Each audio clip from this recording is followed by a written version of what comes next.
Welcome to ACM's Vault of Cult, the movie podcast with a bit of a difference. I pick a old film, oldish 80s, 90s film each episode, which I grew up loving, that possibly didn't do so well at the box office or got bad reviews or even just simply forgotten. A film that I think deserves to be a cult classic, and I play it to someone, usually of about my own age, who's never seen it before, to see what they think of it, whether they think it's actually a good film, or it is a good film, or it's not a good film, and I've just kind of remembered it fondly, nostalgia's taken over, and I should really look at it in a new light. I always rewatch the films. Often they're films I watch quite regularly anyway, and then have a conversation with someone. This week, James Rowe, who's been on the last two podcasts actually, is my guest again. We've sort of done an 80s teen movie trilogy almost by accident. We've done The Legend of Billie Jean a few episodes ago. Last episode was Summer School, and this episode focuses on 1985's kind of dance teen comedy, romance, drama thing, Girls Just Want to Have Fun, starring Sarah Jessica Parker and Helen Hunt. Basically a cash-in on other films of the same era, and named after the hit single that came out a few years before by Cyndi Lauper. We'll talk about it in depth soon. Not really the sort of film that we usually do on this podcast. Not really the sort of film that I'm actually a big fan of. I can't remember how I came across this film. I was very young, and there's just something about it. Maybe it's just the 80s of it, the simpleness of it, the charm of it. But it didn't do very well box office wise. I think it was low budget and made about $1 million on top, which sounds good but really isn't for the sort of film it was. And the reviews were pretty stinking. I know a fair few people who remember it fondly.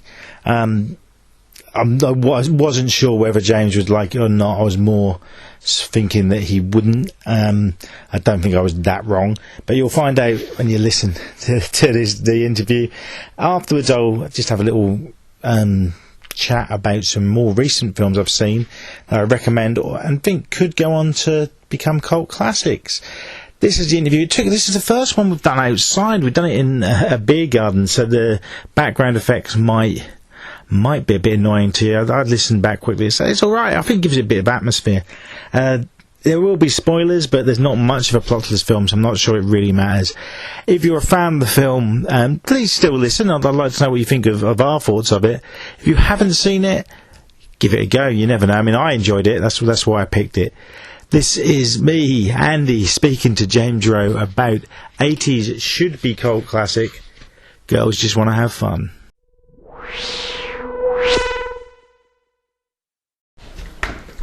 Welcome once again, James. Hello, Andy. Nice to see you again. Yay! You've become the regular guest. Yeah. Remember fantasy football? You're my stato. Yes. Yeah. Oh God, that's not a good. That's not a good reference. No, yeah. Actually, I don't edit anything, so we're going to get over that. But thanks for joining us. This is the first one we've done outside. Yeah. And it's being filmed. I don't know how much we'll use the filming, but you can see our lovely background, which is kind of film related. Absolutely. I don't know how much is on vision, but we've got Whoopi Goldberg and Norman Wisdom in the background.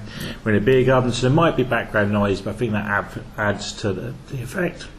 The pub isn't open, but it's quite loud. You can hear neighbours and cars, and it's authentic. This is sort of hopefully the last in our sort of teen movie trilogy I've sort of made, with Summer School, Legend of Billie Jean. Yes. And now this one, Girls Just Want to Have Fun. The one before that was Last Starfire, which is kind of a teen film, but I'm not counting it. And that's one you didn't take part on, but I know you're actually quite a fan of that one. I am. I've seen it many times. So it is. And the point of this podcast is that I haven't seen the film until now. So, yeah. And with the likes of Billie Jean and Summer School, don't suppose you regret watching the films I've asked you to, but with this one I'm thinking you might. This was the one I was always... We were going to have a guy called Chris Asker do it, who's a musician who sort of does some cheesy music, and that might have worked, but I thought actually no, because your music background is totally different to the music in this, isn't it? Yeah, completely. But something about this film, though, which I was interested in going in, was that it was a dance movie. Yeah. I quite like dance, so I was quite intrigued to see the dancing in this 80s, romantic comedy dance movie, teen movie, whatever. Yeah. We'll just sort of give the background. Made in 1985. Yeah. After the success of the likes of Footloose. Indeed, which the main actress was actually in. She was small part, but she was certainly in it. She was in it, and Flashdance had come out. Yeah, would you count Fame? I'd count Fame.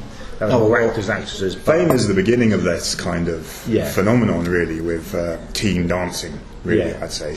Yeah, which I think actually came sort of after the success of the likes of Saturday Night Fever, even, and it's just developed into Saturday the music Night Fever, scene. obviously Grease. Yeah. Sort of thing. So it's John Travolta's fault. Yeah. And this was his actual title was Girls Just Want to Have Fun, the movie, because it's named after the song. Yes. It came out in 1983. Yes. Cyndi Lauper had a big hit. Indeed. And if you've seen the music video for that, the style of this film is very much like that. Yeah. It's got that.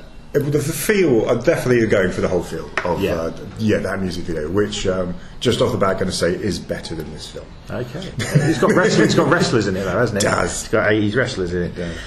It starts off very TV movie-ish, in fact, the way it sort of fades in, and you've got the Catholic school girl, isn't she? They're going to a Catholic school. And she's introduced to the main character, Janie. That is Sarah Jessica Parker's name in the film, Janie Glenn, I believe. Yeah, and she's...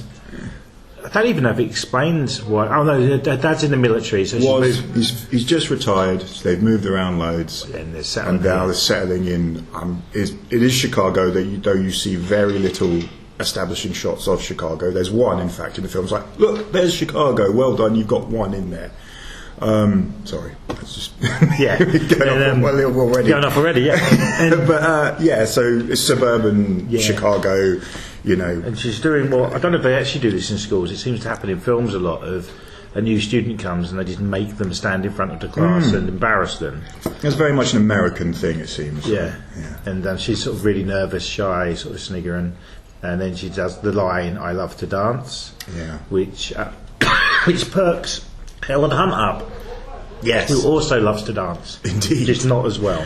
Yes. And I guess so. I guess that's sort of maybe established, though there's a... And long and short of it, they become friends. They want to... It's in Chicago. The dance TV, there's a contest, and if you win, you get to work for them, I assume, for free as one of their dancers. I think that's it. Yeah. That's the plot. Yeah. That's you basically explain the plot of the film. And at the audition, she meets what's the guy's name? Well, this is his name's Jeff. That's it, Jeff. Who is sort of he reminds me of Jerry Lawrence from Blossom. He's that sort of completely hunky guy. Yeah, his hair is the same. In fact, the person I was watching with Mandy. She mentioned that at that time there were a lot of actors or even people going around trying to look a little bit like Jim Morrison in the 80s. Yeah, you think the Jason Patrick character from Lost Boys, he's got that look. Completely, it's completely that thing. There's the leather jacket, there's the white vest T-shirt under the leather jacket. And this guy, he established that he can dance well because the first thing you see him in is playing basketball, so that means you can move about and very sweaty with his nerdy friend. And basically they meet at the audition, they seem to get on well, and then there's the other character who becomes the main sort of villain, Natalie. This is the antagonist of the piece. Played by Lee Montgomery, who is a dancer, mainly a dancer, and does all her own dancing in this film.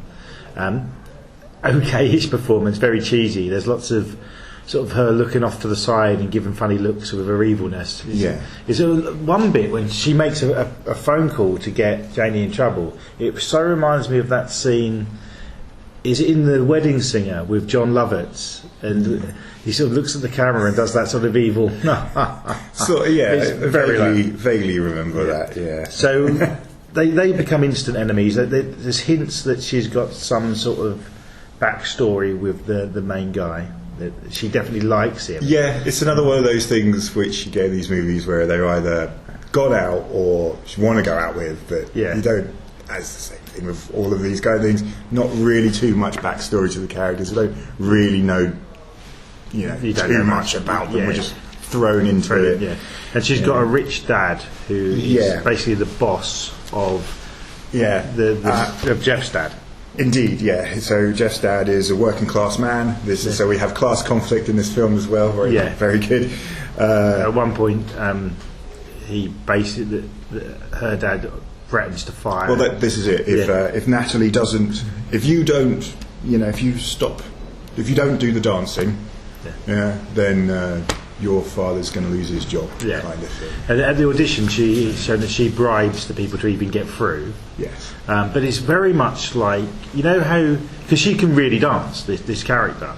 And there's, assuming she's had lots of lessons because they're rich, I don't know. Yeah. But it reminds me a lot of, in Wacky Races, where Darcy and Muttley get ahead of everyone to set a trap when they could just win. Yeah. If she just tried hard, she'd probably have won. Oh yeah, completely. Yeah, it's just about. I don't want to give away who wins. Yeah, it's just that sort of thing, isn't it? Where you're in a position of power and you think, well, I don't want to do all the work.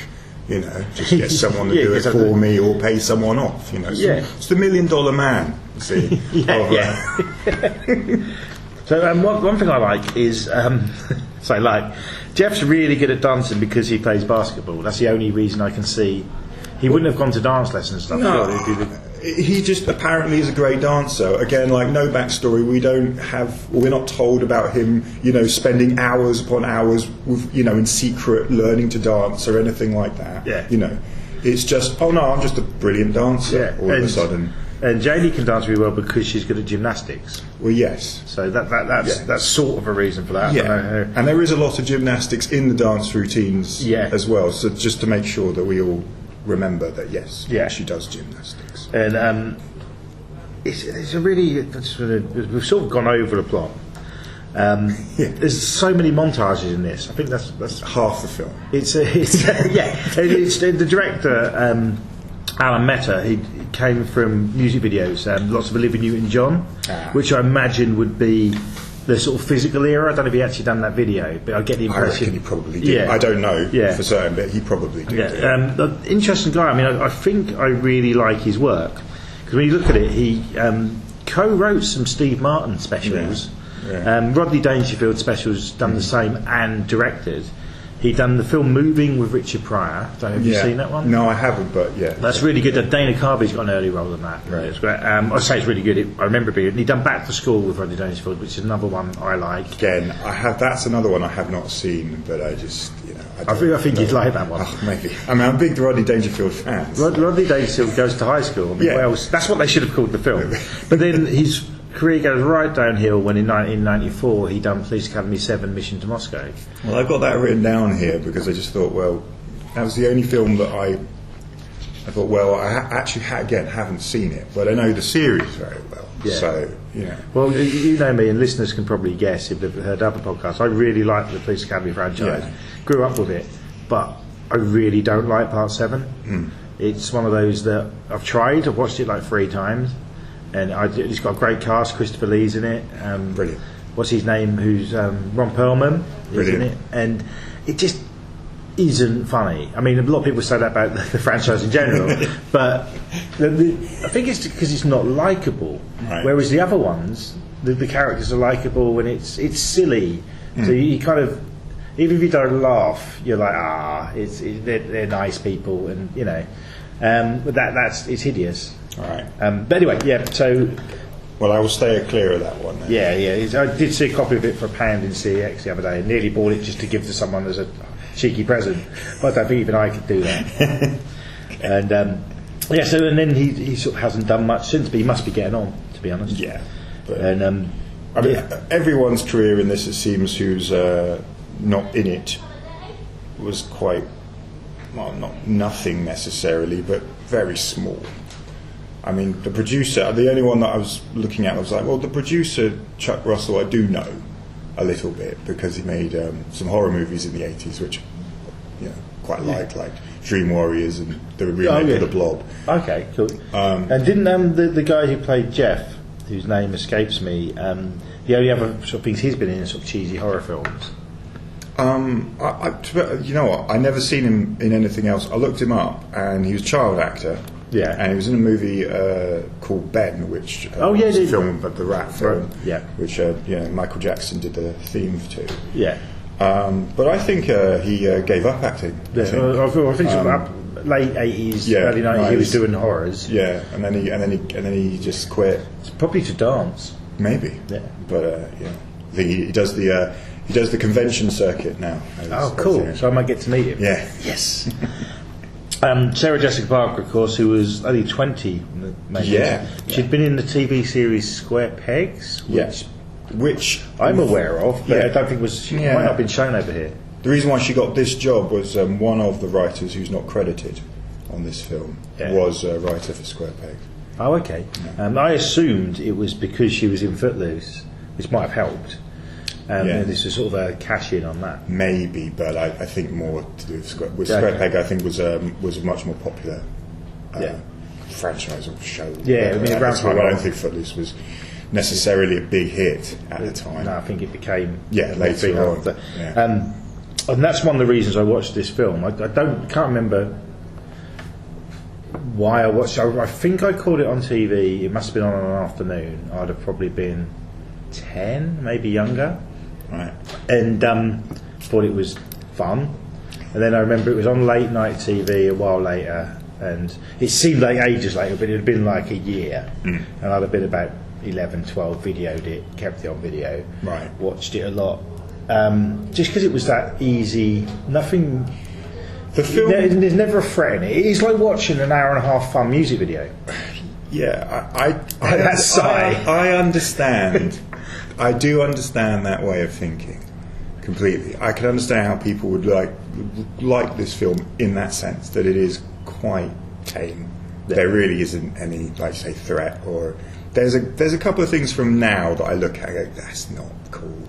But at the time, no one would have cared too much. There's two little things I'd find that you wouldn't do it now.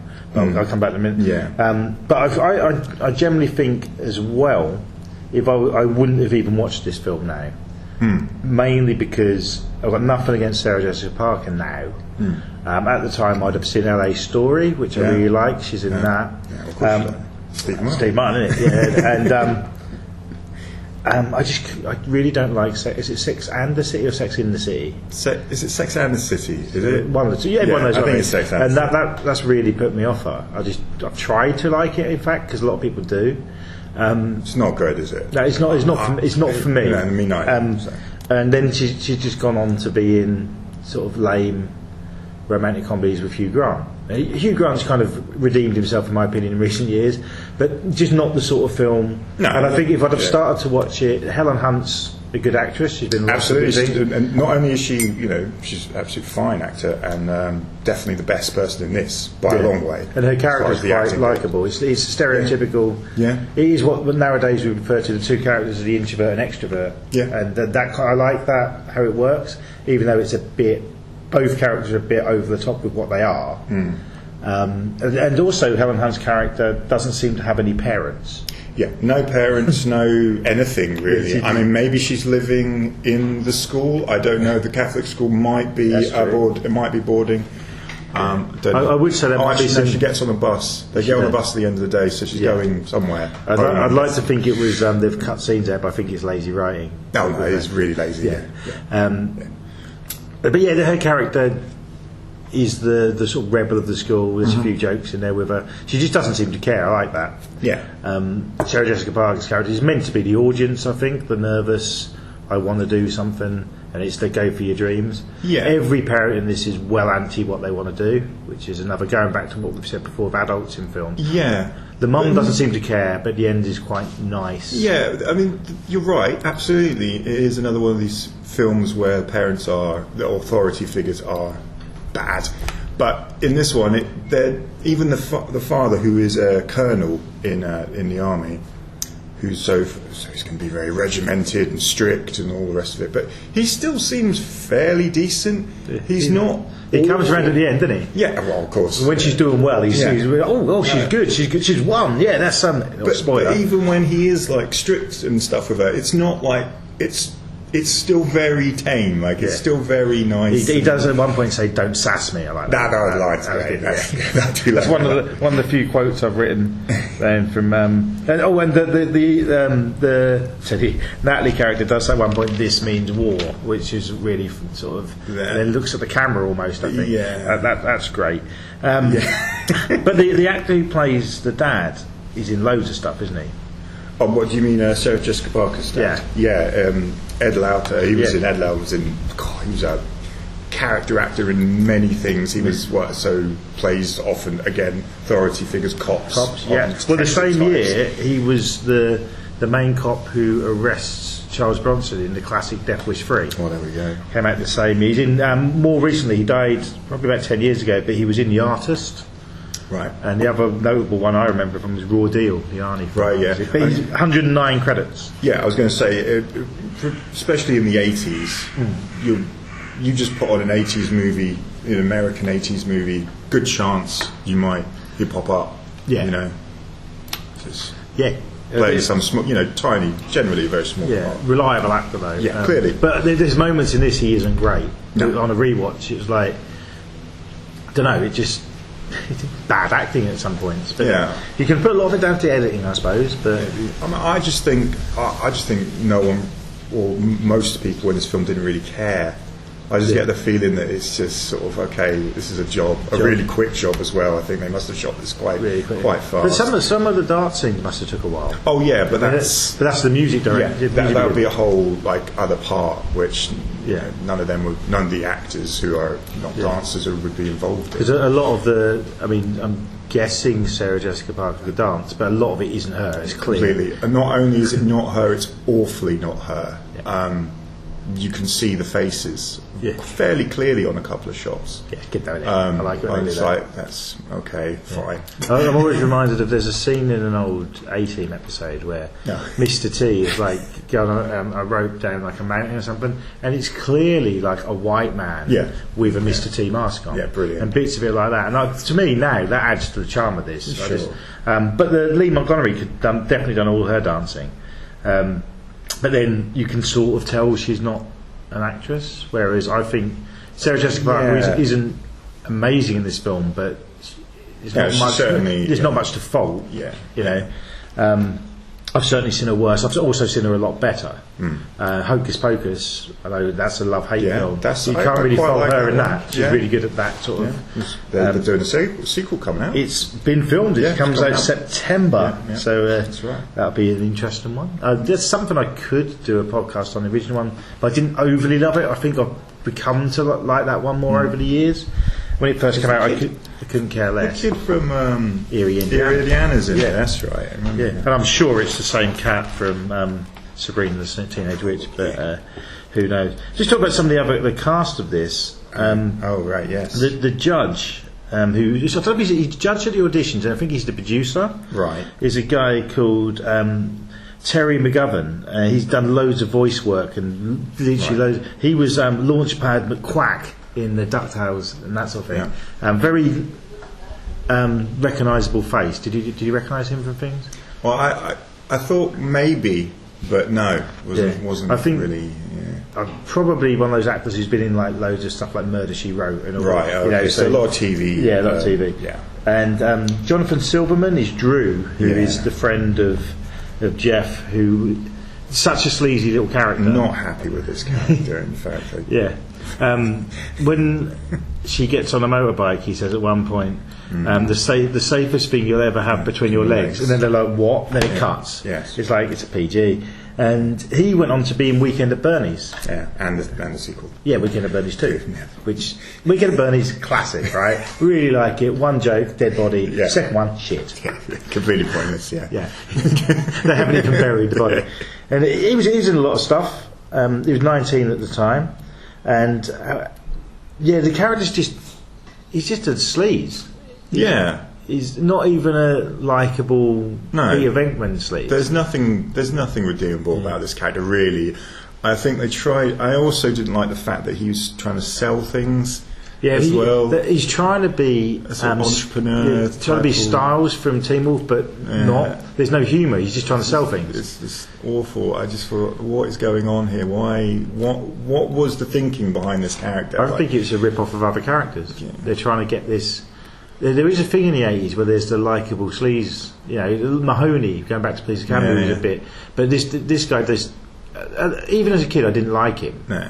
But are you supposed to? Was he supposed to be annoying? He's supposed to be a comic relief in the film. Oh, is he? Clearly, yeah, because he keeps saying things that are supposedly funny, but they're just not. They're not, no. He sexually harasses a girl at a party. That's right. He does that. Does that. Not like a put at all. He's clearly got a thing for the Sharon Doherty character, which is disturbing because he's 12. That's the thing I was going to mention. You wouldn't happen now. Yeah.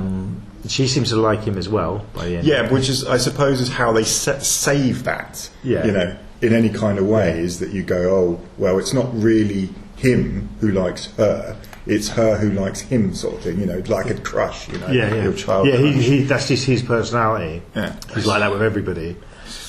It's not real, right? Don't get too angry. He's not a real person. No, but I just think the film is supposed to be it got the feeling of like it is a nice movie, which it is, and then it has these little moments. I just go, why are they there? Yeah. Like, what is the point? But you probably find that with 99% of films from the era. You just forget these things. Exactly. The character of Janie's little brother I've totally forgotten about, who is the just annoying little brother. Yeah, with the lisp. And who's trying to emulate his father, sort of thing, being like, into army stuff. Yeah, I do like the character of Jeff's dad. I think he's cool. No, he's because he's supportive. He is the only supportive authority figure in the film. Reminds me a lot of the dad, looks-wise and character-wise, in Teen Wolf. The same sort of thing. Yeah, he does look a lot like him. Is it not him? It's not him. No, it's not him. But and there's the nice scene at the end where him and his mates in the bar are watching it, and exactly, because you got this whole kind of thing. You could look at sort of masculinity within the film, dances, connotations that come with that, and you have a man who's working class. He's beer drinker, that's going down the pub and stuff, but he's completely supportive of his son being a dancer, which at the time probably you would assume the kind of stereotype would be no, you can't be doing that, not my son. But I don't understand why Janie's parents are really supportive of her doing gymnastics but not dancing. Yeah, makes no sense. But a brilliant bit is at the end when he wants to watch reruns of MASH. That's right. And then they leave the telly on and they see her like there because she's escaped out of her window, hasn't she? To another montage. I think they climb over top of the cars to get there, and that's right. Really 80s. And you can see why I like this film. It's just And then he rushes to the studio, which he knows the address of, and just gets in. He just like, where's Dance TV? And just walks in, and he's there. And then when she's winning, he suddenly decides he likes it. It's hilarious. Yeah, I mean, it's one of them things where you go, okay, well, this is about to happen, isn't it? In 10 minutes' time, this will happen. And you go, oh, it has happened, hasn't it? Yeah. But don't they win the contest with the same move as Dirty Dancing? That famous. Like I say, me and I watched it with my partner Mandy, and there is the lift. Yeah. Which inspired Dirty Dancing. Which we were like, this is before that film, isn't it? So we go, they just Dirty Dancing's just stolen that. Yeah, exactly. They were like, right, no one's watched this movie. No one will watch it because no one's famous in it. Then, like 20 years later, whoops. Yeah. But it's weird with this film as well. Going back to what's happened with the cast. I mean, Helen Hunt for the next 10 years was slowly good character actress, and then she was in that Mad About You sitcom. Yeah, the sitcom. And then she ended up winning an Oscar. Did for As Good as It Gets. Yeah, which is a fine film. Which would be mid to late 90s. 96, I believe. Yeah. So for ages, this film was a nothing film. When I first saw it, it was unavailable, apart from on TV. And then that happened, and I think it got re-released on video. Right. And I'd have picked the video up mainly because I think my copy of it might not have the end or something stupid when I recorded it off TV. And got that, and that was quite expensive. And then by the time Sex and the City got big and DVDs was out, you could find this I think it was released on something called like Hollywood DVD for like, it was one of those $1.99 ones where you'd get the film Combat Academy, because George Clooney had got big, they'd bought up, and Going Overboard, the terrible, I mean, people don't like Adam Sandler, I do, but Going Overboard is the worst film I've ever seen. I'll say that on record. And but that you could pick up for $1.99 everywhere, and this was one of those films. Right. And now I think a lot of people have seen it, and I'm surprised this connection hasn't been made by a lot of people. Unless it was just this move everyone done in the 80s. I don't know. I'd have been sick. Well, this is it. I mean, maybe it was. Maybe the I don't believe that the choreographer in this film, because I looked it up, was the same as the one Dirty Dancing. No. So, yeah. Somewhat it is. You're right. Maybe it is something that other people were doing, but I'd never seen it necessarily. I don't think so before. No. And or at least nothing so clear. Yeah, and also the fact that film. they win it with that move makes it must be something a bit different. Yeah. I'm guessing. I have no idea. Like I say, trying to find out information on this film, sort of, it's quite hard. Not too easy. It's almost like people don't like talking about it. But I'm sure Sarah Jessica Parker kind of owns it now. It's one of those. Would have thought so. Because she's the same with she didn't talk about Hocus Pocus for years, and now she's doing the sequel. I read when I was looking up, when I considered doing a Hocus Pocus for this a year or so ago, I'm sure she'd been on record saying she'd not even watched it all the way through. But I think she might have had a Harrison Ford Blade Runner. now everyone loves it. Maybe. She might be someone who just doesn't like watching herself back, though. They're like, she doesn't come across like that, but you're right. I don't know. I'm trying to be nice here. Yeah. Yeah. So there's so many montages in it. I mean, there's them getting the audition. Yes. Sort of stands out. I love. You might hate this. Them handing flyers out. Yeah. There's a little montage to the song. Is it Girls Just Want to Have Fun? They do that montage. I believe it is. But then there's some another weird bit of. There's a little bit of transphobia in that. There is, indeed. Which they wouldn't have even thought of at the time. Yeah, I mean, it is the whole she-male sort of bodybuildery type thing. And that's the point, isn't it? It's about bodies and about, not necessarily about gender in some sort of political sense. It's more like, look, there's muscular. But there is then probably been called a transvestite gets on the flyers and does a big sort of there's that bit as well. It's all in the same. And then for no reason, the thing they were giving the invite out to Natalie's 16th birthday party to spite her and get everyone to show up. And then a load of metalers come and just trash the place for no reason. Yeah, so you got all these metalers and punks and stuff. And bodybuilders. One of those punks apparently is Robert Downey Jr. Who I believe was going out with Sarah Jessica Parker at this time. Yeah. And he'd have been the same director used him in Back to School. He's in that. Oh, okay. So, but yeah, apparently he's in it, and so is Gina Gershon's one of the dancers. Yes. Yeah. I think hers more obvious, so you can make out it's her.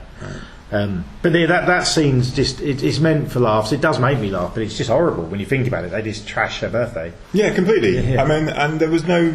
Look, she's not a nice person. Yeah. She's clearly out to not, just to. She wants to win the dance. Yeah. And all of that, but she's not like destroying their lives or anything. No, I do like the little with the security bloke. Nobody, really strict. Nobody without one of these invites. He's like, yeah. Then everyone's got one of the invites. Yeah. I kind of like that. Well, it's a ridiculous thing. I mean, they just go to the photocopy place and just photocopy the invitation. I mean, it's like.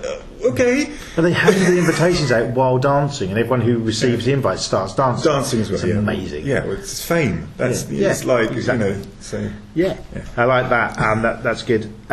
Should we mention the music? Yeah, because it's all. I'm pretty sure there's a few songs I didn't recognise, but I think all the songs are kind of hits from the time, but re-recorded. Yeah, or older hits like "Dancing in the Streets." Yeah. And I think that's for just cheaper. Absolutely, completely. There can't be anything else other than that. It would have cost a lot of money to get all these songs. So But, weirdly, I prefer the version of "Girls Just Want to Have Fun" in this to Cyndi Lauper's. Do you? Mainly because I think the Cyndi Lauper version is just overplayed. Well, fine. Yeah. I'm not saying it's better. I'm saying I prefer. Yeah. Right. So the whole Cyndi Lauper thing, interesting. So didn't want to be in the film, or didn't want to be associated with the film.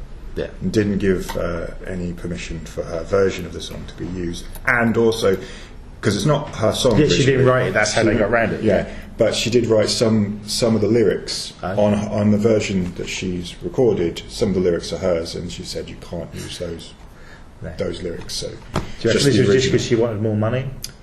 Probably. Yeah. I don't know. I really don't know. And I read that she actually is in it, Right. which is weird. Does it say where? Yeah, I think the diner scene. Someone at the diner. Okay. Apparently. Yeah, all this. Went through all the uncredited appearances, which Robert Downey Jr. is one. Yeah. And yeah, Cyndi Lauper is an I'll have to uncredited look that up. person in diner. It might have been she came on set one day, and then Yeah. she's there. I'd have thought that there's a character called Ricky who works on Dance TV who does the sort of news, the music news. Yeah. And I think that would have been intended for her. If you look at how it works. Yeah, I'm completely. I would have thought so. Yeah. Yeah. I really like the actual. Helen Hunt gets that role. Yeah, right. Yeah.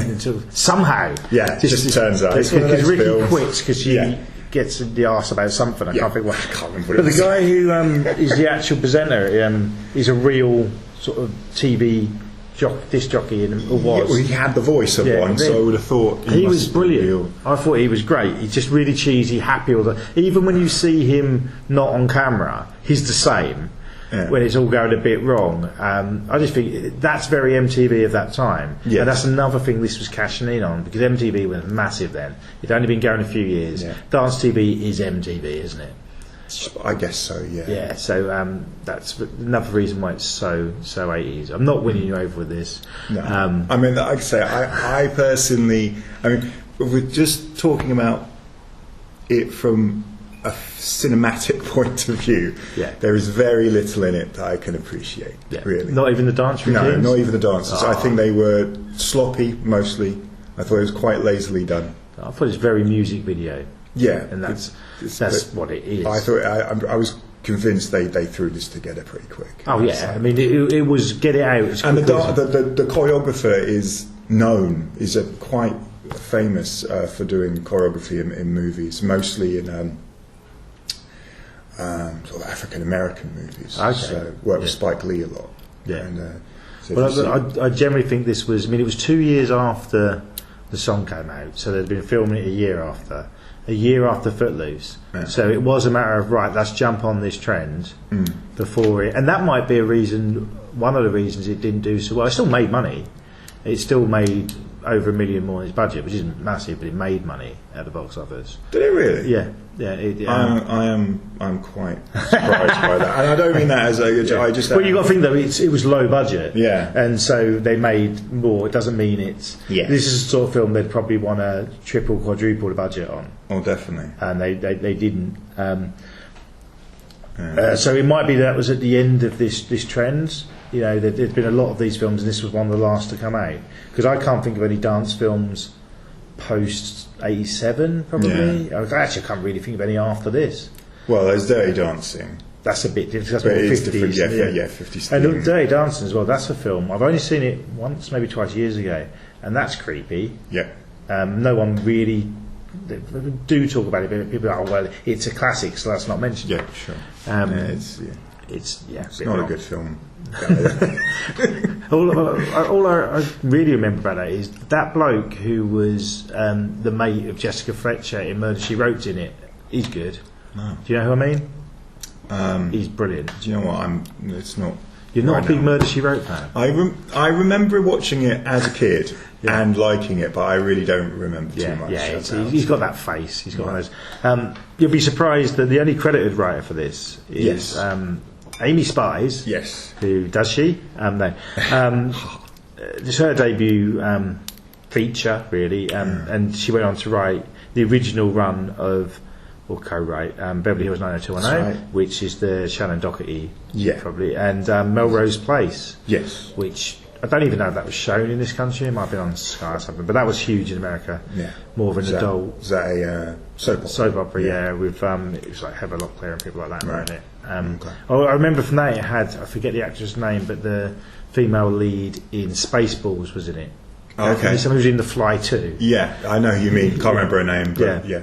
So that's kind of where Hollywood stars went to die. One of those, sort of a younger last of the summer wine for this country. Not that there's Hollywood stars in last of the summer wine, but that's where comedians go to die in this country. That's the one. Yeah. So cast in general, did good, bad? Not great. Like I say, I think Helen Hunt is a really good actor. Yeah. I'm not a massive fan of Sarah Jessica Parker overall, never have been. No. And I mean, Footloose, it's interesting. Footloose I love. Yeah. Then she does this one and stars in this one. I'm like, no. And then she's in Flight of the Navigator, which I also love. That would be around this time, wouldn't it? Yeah, it's just like year later, I think. Yeah. So yeah, it's a bit in between. This two movies that I enjoy. Yeah, very much. But I think, I mean, later on, I mean, I do think she's good in LA Story, not just because I'm a Steve Martin fan. She plays that sort of bubbly character. Whereas in this, it's that shy. I think she does a fine job at it. I can't think of how you would do that much better. So maybe I think it's the fault of the character, possibly. Yeah. But I think it's written to the audience as a, I wanted. It's one of those motivational films. You can do it. Sure. So if she was overly confident, it wouldn't have worked as a. No, I mean, I personally don't. I don't mind the character's motivation being someone who is in that position where she's moved around loads. You are going to be shy, right? At school and stuff, more than likely. Yeah. And coming from father that is very regimented, very strict. So yeah, she's going to be very much sort of a bit introverted. And all the rest of it. So the character's motivation, I haven't got a problem with. Yeah. It's just bad writing. Yeah, but it's a different character to what she's later gone on to play. Sure. I think. Yeah. And I think she's better at I think in Footloose she's quite similar. Yeah, she's a bit more. She's sort of the almost girlfriend of Chris Penn's character. Yeah, by the end of the film. Yeah. And she's more she's a bit more confident in that, a little more, but she's also nerdier. Yeah. She's that sort of nerdy. Yeah. But yeah, Helen Hunt is. I think if it hadn't have been for Sex in the City, this film would have been resold as Helen Hunt as the star, possibly. Probably, yeah. But she stands out in the film, and this might have actually helped her career quite a bit. I wouldn't see why not. I think people would have probably looked at it and thought, well, there's quite a bubbly, feisty, young actor who we could probably use in many different roles with that kind of motivation. Yeah, because I don't know how old she was. She again, the young, maybe a couple 22, of years, a couple of years older than Sarah Jessica Parker, but still very young. And I think third film maybe.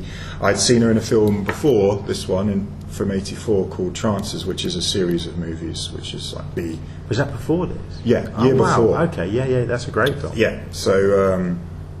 She had that under her belt, and she's great in that. And she even came back for one of the sequels once her career had really taken off. Yeah, third or fourth one. Because it meant so much to her, because it started her career, basically. Yeah, and it is great. It is great. That's a is it Charles Band film? Yeah. Yeah, it's part of the Empire Pictures collection. Yeah, it's really good. You should, yes. It's a bit of a Terminator rip-off. A little bit, yeah. But that is on one of the lists for films to do for this. Oh right. But I don't think I watched it till I was about 25, so it probably doesn't count as stuff I grew up with. But I've watched it a lot.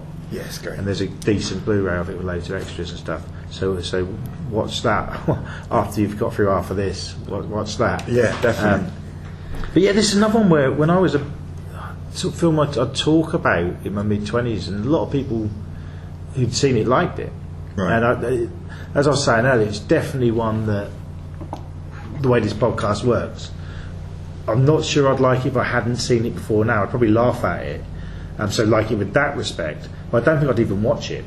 It's one of those that I chanced upon it, and it was around the time I'd have seen Footloose and that sort of thing. And my tastes are weird. I love comedy, and I really love horror. Yeah. But cheesy films I've kind of got a soft spot for. Yeah, I won't bring myself to watch Mamma Mia. Yeah. So it's a bit of it's modern, I suppose. And that's probably what it is. Yeah, it's a lot of. But I'll go and see modern musicals, and there's not many I like. Recently it was 10 years ago, Rock of Ages, but then I like that sort of music. Yeah. And I thought there was a musical of this come to, I think it was the Regent in Ipswich, and it was Girls Just Want to Have Fun. It was a poster that like it, but I think it was just people just singing 80 songs and calling it out for that. That would make sense. Yeah, because it would be great if they did do musicals. It would never happen. I couldn't think it would really. No. So just trying to think of I made quite a few notes. I mean, it wraps up really quickly. Yeah, it's like we've won the end. Sure. I mean, the running time is nice. It's short, 87 minutes. Yeah. I mean, even though I was getting really annoyed and bored with it, I was like, okay, there's not long left. So, would you say did you actually get bored, or was it just frustrating? Yeah, more frustrating than boredom, but I was bored. Well, because you knew where it was going. Yeah, completely, and I just thought, this is it was getting to me a little. I've watched films that length what have felt a lot longer. Oh, certainly. But you've got to get into that music video vibe, I suppose. Yeah, I mean, I'm trying really hard to think of a nice thing that I go, I looked at that and thought that was quite cool. There's not really... There's the gymnastics nun, that bit was good. Yeah, I remember turning to Mandy and saying, that's supposed to be a joke. That was good, she'd done gymnasts. It's... do you know how that joke fails? Right, because the nun is clearly like 22. Yeah, they just put a nun costume on a gymnast. But I don't see why a nun who can do gymnastics is funny. If she was really old, it would have worked. Okay. You know what I mean? Right. That's what I think it's going for, and I think that would have been a great joke. Right. And she hates the fact that don't talk to him, he's a boy. Yeah. It's just like when he really creepily rocks up on his motorbike outside a Catholic girls' school. Yeah. But it was the 80s. It was the 80s. Yes. Yeah. Because even though it's all covers, did you like the soundtrack? No. Nope. I thought they were all done really poorly, really cheaply. I think they got one person that probably did them all. No. That's what it felt like to me. Yeah. I think there's a couple of originals in there. But it's really hard. It was released on vinyl, the soundtrack, but you can't get it now. But all the songs, they're all the same. They all sound pretty much the same. And there's nothing to distinguish. Even the Girls Just Want to Have Fun. It's like the way it's been arranged. It's arranged like all the other songs. I think you're supposed to think every song is Girls Just Want to Have Fun. Yeah. I do. There's a on the Dance TV they say coming up next week 10 more songs called Jump or something. There's the Van Halen joke, I suppose. Oh yeah. I think that's kind of they do because the Helen Hunt character really likes Van Halen, so she should. Yeah. So that might be. Yeah, but Van Halen 80s is so different. It's exactly because Van Halen had a hard rock band and Jump and Why Can't This Be Love were just pop songs. Yeah, so that's it. Cool. And they were very famous. They were very popular songs. Yeah, and that's kind of broke them into the mainstream. Yeah. So maybe if this film had been called Jump, and then it would have. One thing I would say, though, I thought a lot of the dancers' costumes weren't great. When they are doing the flyer bit and they're going around and do all these different kind of groups of tribal groups in the 80s kind of things. I thought their costumes were pretty good. Yeah. Right? I quite liked that. I thought that they were trying to very well distinguish that there are different people into different things, but they can all come together to ruin a party. Yeah. And I thought that was that was all right. The film in general, to me, doesn't look that cheap, and it was cheap. Certain parts of it, I mean, when you look at, say, the Dance TV studio, and going back in my memory of, say, Top of the Pops or things like that, it wasn't that different from it. Yeah, but Top of the Pops was pretty cheap. Yeah, that's what I mean. So it worked. Yeah. But it could have been. There wasn't really an audience. It was just a small. But it kind of just a studio with. But to me, it sort of felt real for the era. Completely. I mean, it feels like the worst of the 80s for me. Like which for me is probably the best. Because it's not a sort of type of film that I would see, right? Or even would have seen when I was a kid. This is completely the sort of film I would have stayed away from without question, even as a young child. Because everything about it is... Because I try to stick up for the 80s a lot. Because I think there's a lot of great things about that era, about that decade. And this is the thing that people like to take the piss out of. Yeah, but this is the... When you look at this, and you look at, even if it was only 10 years later when they spoofed the 80s, The Wedding Singer, it looks like this film. Yeah, completely. and that's possibly why I do like it, because it's almost 80s in a nutshell. Yeah, like when you think 80s stereotype. Yeah, completely. And it's almost like, like I just said with the Wedding Singer, if you was to make a film spoofing the 80s, it would look and feel like this film. Yes. So in a way, for what it is, it works. But for what you say is the bad side. Yeah. I mean, like I say, there would be a lot of people that could look at this film, watch this film, and enjoy it for exactly what it is. Yeah. Right. And I'm just not that person. Yeah. Right. But I appreciate that there are a lot of people out there that would. Yeah. And I think with a younger audience now, if they pick it up cheap, not that kids should be watching Sex and the City, but if a kid picks it up, I think it will go one or two ways with them. They'll either laugh at it and think it's the cheesiest, most fun thing ever, or they'll just be like, "Oh, what is this?" Yeah. And I think it's probably always been that. It'd be really interesting to show it to someone of the age of maybe 15 and see what they think. Maybe like a Lady Gaga fan or something, see what they think of it. Sure. Be interesting. Who knows? I'm not going to do that, because I'm not going to interview them, and they'll be like, "Oh shit." If you are a young listener, watch it and message us on the Facebooks. I'm going to ask for your rating out of 5, which I'm guessing. I'm sorry, I do have to give it a 1. A 1? Yeah. Okay, yeah, so I do. Yeah. Like I say, there's very, very, for me personally, on just a personal note, there is almost nothing that I enjoyed about it I found redeeming in any way. And from a technical standpoint, as a film, is not well made. It really isn't, and it's cheaply done. And I think hopefully they had good fun making it. Hopefully, they did. I'd like to think so, but I also think it might be the director with a whip type film. Yeah, I feel like it was a bit of a slog. I do get the feeling of that it was probably a bit, oh no, could we please finish this up? Okay. Kind of thing. Could we just wrap it up, please? And this is a question that I've not really had anyone really hate any of the films we like. There's no way I could hate it in the sense that it's because there's not enough in it. I need the comparison to probably my least favourite film. Yeah. How does it rate, if you've seen it, to the 90s superhero film Spawn? Oh, it's worse than Spawn. What? I don't. Wow. Well, I enjoyed Spawn more than I enjoyed this, and I went to see Spawn at the cinema. I'm a big Spawn fan of the comic. Same. And I don't like it as a film. Again, I would as well give that a 1. But you would give it a 1. I would give that a 1 as well. But no, I because like I say, there's just not enough in this. There's not enough in it for me as a person, from a personal standpoint, for me to really. Would you have preferred this if Sarah Jessica Parker had a really bad CGI cape? Yeah, probably. Yeah. Okay, so that's why Spawn. And there was a demon clown in it. Yeah, probably. That film. I've got a DVD copy of it just because it's like, what? I must be missing something. Watch it again. No. Director's cut. Oh, same film, but they say fuck more. Yeah, Brilliant. Yeah, great. It's bad. Yeah. It is certainly a bad film. But this to me is slightly worse. Slightly badder. Cool. Better acting, better actors in this one, for certain. But overall, as a movie, no. Yeah. Sorry. That's right. This is sorry. That's right. You've not sworn about it. And it was nowhere near. Even though I'm giving it a 1, it's nowhere near as bad as the Adam Sandler film that I also gave a 1 to. Okay. 8 Crazy Nights, which is really probably in my top 20 worst films I've ever seen. Okay.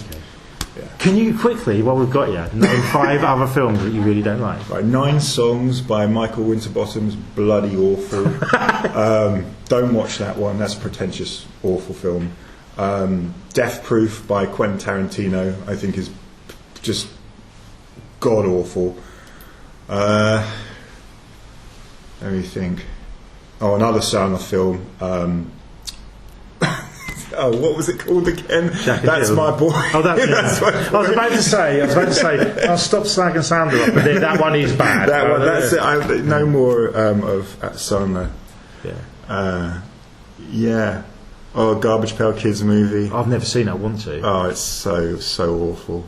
Cool. Yeah, that'll do. Yeah. So, thank you very much.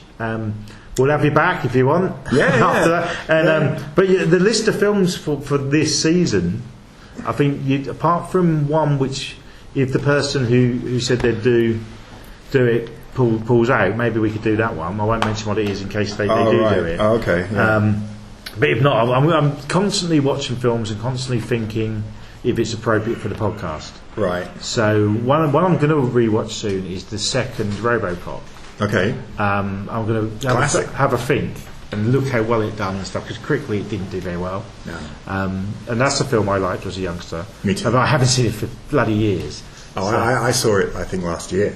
Still stand up? Oh, yeah. Okay, well, might do that one. At least do a mention. As regular listeners will know, you work at King Street Cinema in Ipswich. I do. Any films coming up or you've seen recently that you've shown there that you'd recommend, or showing there? That's a good question, actually. I mean, we're doing Paul Verhoeven's series at the moment, season, so that's been pretty good. Yeah, so there's been RoboCop, Showgirls, Basic Instinct. We've got Starship Troopers next week, so come along to that. I think The Drover's Wife, hopefully, should be a good movie. It's Australian Western. Yeah, that's on next week, which this will go out, it'll be this week. Yeah. And more recently, what I saw at the cinema was Small Body, which was a lovely Italian movie. Quite sad film, but I thought it was really beautiful and interesting. So yeah, I saw that and really liked it. So, and also, I mentioned I saw Playground yesterday. Yeah. So that's French, wasn't it? French. It's probably the best depiction of. It would be primary school. Yeah. It's all shot at their level. Yeah. Mainly bits to start with. I thought it was going to be a bit Peanuts, where you don't see the adults, right. but you do. Yeah. But it's from the kids' perspective. Only 72 minutes, I believe, but it really works. Felt real. If you get a chance, go see that. Yeah. Well, that's on this evening. So it would have been on. It'd be on already, and then we're not showing it again. Sorry. But track it down and keep an eye. You can find King Street Cinema online. Yes. On the website, Facebook, Instagram, indeed. Yeah. Yeah. Well, even if you're not in Ipswich, give that. Yes, absolutely. Cool. Ipswich is only independent cinema. Yeah. Thank you very much, James. Cheers, Andy. I enjoyed that. Big thanks to James, as I say. Hopefully he'll be back fairly soon. We're going to move on in the next episode. I think we might be moving on to comic book movies that didn't do so well. I'll see who I can get to do the episodes and what films come to mind. I've wanted to do Dick Tracy for a while and The Shadow, so hopefully I'll get to do one or both of those. Also Tank Girl in the pipeline, and a long time comes an episode on 1984's Supergirl, which I did mention when we done The Legend of Billie Jean, because they both star Helen Slater and are made around the same time. I have mentioned for the last two episodes that I will be talking briefly about an Asylum movie each episode. If you're not aware of the Asylum films, they're low budget, basically cash-ins on bigger budget films, mockbusters they're known as. They're not all going to be Asylum I talk about, because a lot of the ones I've got are for Asylum but weren't. This morning I watched a film called The Northlander, which I don't really want to talk about. I think it's been sort of reissued because of The Northman once come out recently. I thought it was going to be a rip-off of The Highlander. It wasn't really anything. It was just a poor, almost sword and sorcery type fantasy film. I think I struggle to even know much about the plot. I don't recommend that. Normally I recommend these NAFA films, but it was frankly boring. And what I do want to recommend, what was made this year, is Planet Dune. Made last year, sorry, but released on DVD this year. Planet Dune sounds like a big cash-in on last year's huge hit Dune. Kind of is. I mean, there's big sort of earthworm things in it that are in Dune, but the basic premise is it's set in space. There's all these spaceships and such, and there's a space base really which has been destroyed, and some folks are sent in to rescue the survivors, and they're hunted down by the big giant worms. So plot wise it's not much like Dune. The look of it is it's on a desert kind of planet, and interestingly one of the I say stars, she's in it, and the name's plastered over the cover and on the posters and stuff, is Sean Young, who was in the original take of Dune made. I think it was made in the early 80s, the David Lynch one with Carl McLachlan and stuff. When Sting was in that, that really bombed, but that has definitely become a cult classic, and it, kind of enjoyable still. It's a weird film. If you haven't seen it, do watch it. I'd say the new one's a better film, but is it more fun? I don't know. But Planet Dune, for what it was, I thought was fun. It says on the cover, interestingly, Tremors in Space, which we done an episode on Tremors last season. It is that. The B-movie style acting is fine, to be honest. The lead actress, Emily Killian, who I hadn't seen before, but I've ordered a film called Ice Apocalypse to do on these little mini reviews on. She's in that, and it is fine for this type of film. Sean Young is alright, sort of the evil not evil, but nasty higher up officer on whatever space thing. It doesn't really matter. It's just a fun movie. But it's a shame to see her kind of fall so far from grace from being in films like the original Dune. Obviously she was in Blade Runner, and then in the 90s sort of a mini comeback, I suppose, with A Kiss Before Dying, and she was even in Ace Ventura, which was a massive hit. But I suppose they've got her, they've paid her, she's in this. It's the Dune connection, directed by Glenn Campbell. Not that Glenn Campbell, but he's only directed 2 films. The other one was in 2018, The Adventures of Aladdin, which I'd be interested to see. I assume that's just a rip-off of the Aladdin, the Disney. They done the Will Smith one, didn't they, around that time, the live action version. But looking at where he comes from, special effects, he's 175 credits for special effects, notably Life Force, which I'm sure we've mentioned before, the Tobe Hooper sci-fi horror, and Tron, which is a classic. And I mentioned King Street Cinema, where James works. They're showing that in a month or so, part of their 1982 season, the film. If you can't get to that, watch it. It's something else, it really is. And Spaceballs, done some of the effects on Spaceballs. So yeah, if you're up for a trashy cash in, it's like the Sci-Fi Channel type film, really. I really enjoyed Planet Dune for what it is. Don't compare it to Dune. Is it Dune? June? I might have been saying it wrong the whole time. Who cares? You all know what I mean. Yeah, give it a go. It's got a massive 2.1 out of 10 on IMDb, 2 out of 5 on Letterboxd. I'll give this a 4, right? Because for what it is, it's fine. It's enjoyable. It doesn't get boring, and you can't rate it in comparison to, say, I don't know, Lawrence of Arabia or something. So yeah, 4 for me for that. And that's also, I didn't say in the main interview, but I'd still give Girls Just Want to Have Fun 4 out of 5, if I'm honest, just because it's what it is. It's enjoyable. I don't know why I like it, but I do. All right, I can't help it. Right, some more recent releases to recommend. You've probably heard the buzz, Everything Everywhere All at Once, which is at cinemas at the moment. Visually fantastic. It's crazy. There's action. I don't want to give spoilers. I just wanted to go and see it. I mean, it's doing quite well, and bits of it, I don't know why, it reminded me of Being John Malkovich, which was a film that seemed big at the time, but has become more of a cult film. And I think this will be the same. Interestingly, the young lad who was in Indiana Jones and Temple of Doom, that's it, Temple of Doom, and The Goonies. I thought he'd retired and just does stunts. He's one of the leads in this as well. I'm sure you know. I can't think of the character's name, but that was cool. That was good to see. And I'd give this one a 4.5 out of 5, if I'm honest. And that's on the cinemas. If you're more of a streamer, personally, don't go to the cinema. Save cinema, keep it going. But Disney Plus, Chip and Dale Rescue Rangers, the movie. They're having a reboot. This another one that kind of came out of nowhere is Andy Samberg and John someone.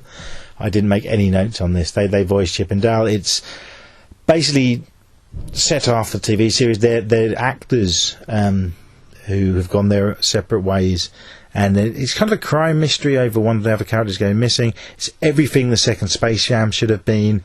It's probably the best of these, cartoons mixed with real life I've seen since I'd say since Roger Rabbit. It reminds me of that, the whole mystery of it and stuff. I laughed a lot. There's references in it, but the references are actually jokes. Unlike, say, I didn't hate the new Space Jam, but it wasn't great. And there's a lot of just references in that, whereas this is actually funny. Right, this has been a longish podcast, but I recommend those two. Thank you all for listening. Find us on Instagram, Facebook. They're what we're most active on. I'll put up clues and eventually tell you what the next episode will be. Listen and share. You're probably listening on Spotify or Anchor and other things as well. Just Google it. Google ACM's Vault of Coal. Share it if you want. Comment, whatever. Just talk films. I enjoy it. If you're still listening now, you probably do, unless I've invited you around. But listen to this and you're scared to leave. So I'm hoping to get... I mentioned the superhero. There's definitely going to be one on superhero comic book. There's definitely going to be an episode on Return of Swamp Thing soon. So I'll get them out as soon as I can.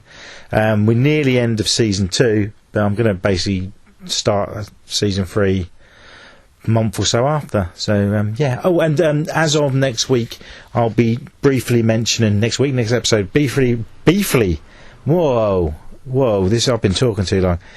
I'll briefly talk about a film that somebody else has grown up with that they loved, and I have never seen. It's probably something from the 90s or 80s, same sort of era. I've been given to watch Free Willy. That was a hit, but I've never seen that. Hopefully I could tie that in when we do the Tank Girl episode. I'm not sure if I might do it before, but because Laura Petty's in both. And the other one so far I've been given is Hudson Hawk with Bruce Willis, which I have never ever seen, and I remember it coming out. So the one that would be perfect for this, because I know it bombed, but I also know a lot of people who really liked it. Right, thanks a lot. Thanks for listening. Rock hard, rock heavy, and all that stuff. And farewell.